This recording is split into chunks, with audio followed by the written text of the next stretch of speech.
अच्छा दोस्तों, बाल शाल जो है बिखरे हुए हैं और सीधा वीडियो चलाने लगा क्योंकि बातें कुछ इस तरह की सुनी हैं जिसको देखकर मैं हैरान रह चुका हूं और मैंने चाहा कि आप लोगों के साथ उसको शेयर करना चाहिए। होता क्या है दोस्तों कि ऑस्ट्रेलिया में मछली का बारिश होता है।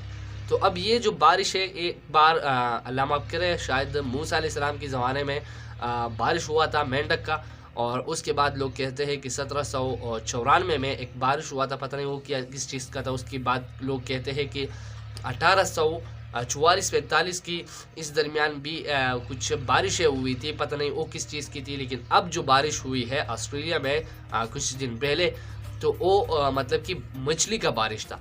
अब बात करते हैं कि ये कैसे हुआ, साइंसदान क्या कहते हैं। इसके अलावा हम मुसलमान हैं, हम तो यही कहेंगे कि ये बस सिर्फ अल्लाह का अज़ाब ही हो सकता है और कुछ भी नहीं, या रहमत भी हम इसको कह सकते हैं, क्योंकि मछली का बारिश होना कोई अजीब सी बात है, या मौजज़ा भी आप इसको कह सकते हैं।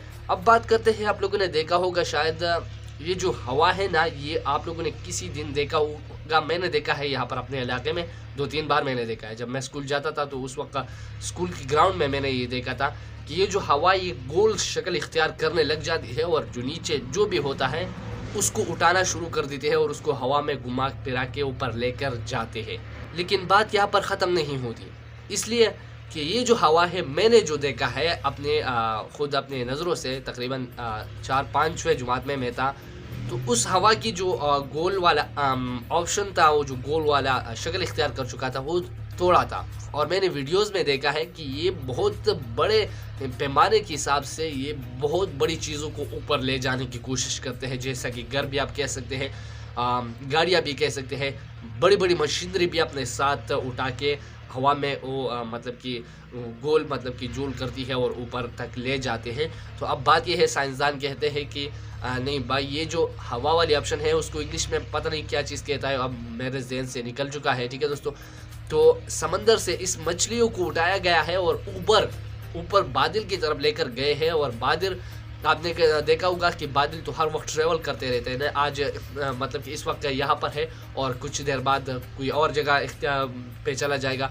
तो लोग कहते हैं, बल्कि साइंसदान कहते हैं कि इसको हवा ने बादल पे लेकर गए हैं और फिर हवा की जो ट्रेवल था, उसकी जो हरकत थी, वो थोड़ी देर आगे जा चुकी है समंदर से।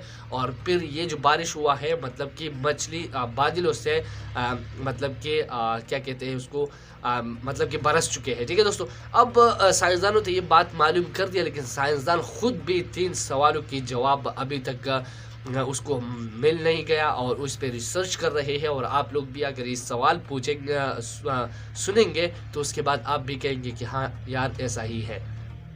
सवाल नंबर 1, अगर ऐसा है कि हवा ने इस मछलियों को बादल की तरफ लेकर गए तो ठीक है, लेकिन वो जो नीचे की तरफ आए तो ये मर क्यों नहीं गए।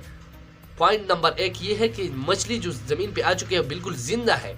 सबसे बड़ी बात ये है, मतलब कि तमाम तर मछलियाँ जो है वो जिंदा है। तो जब मतलब कि बादल से नीचे बरसती है और वो ज़मीन पे आके टपकती है, तो आप सोचे वो मर नहीं जाते। सवाल नंबर 2 ये है दोस्तों कि ये जो मछलियाँ है, मतलब कि जो बरसते हुए है बारिश की तरह, ये सिर्फ एक नस्ल की है। अब ये सवाल जो है बहुत ही बड़ा मायने रखता है, क्योंकि समंदर में कई तरह की मछली होती है, कीचुए भी होते हैं, बहुत सारे मखलूक़ात अल्लाह ने पैदा किया हुआ है समंदर के अंदर। तो उसको क्यों नहीं लेकर गए बादल की तरफ और फिर उसको क्यों नहीं बरसाया गया। तो ये जो सवाल है ये बहुत लोगों को हैरान कर रहे हैं कि ये ज़मीन पे जो मछलियाँ आई है ये तो सिर्फ एक नस्ल की है। तो खैर एनीवे दोस्तों, जो रिपोर्ट था मैंने आप लोग को बता दिया। इसके अलावा अगर मुझे इसकी तरह कोई और सवालें मिल गई, जवाबात मिल गए, तो मैं आप लोगों के साथ ज़रूर शेयर करूँगा। उस वक्त तक के लिए अल्लाह हाफ़िज़।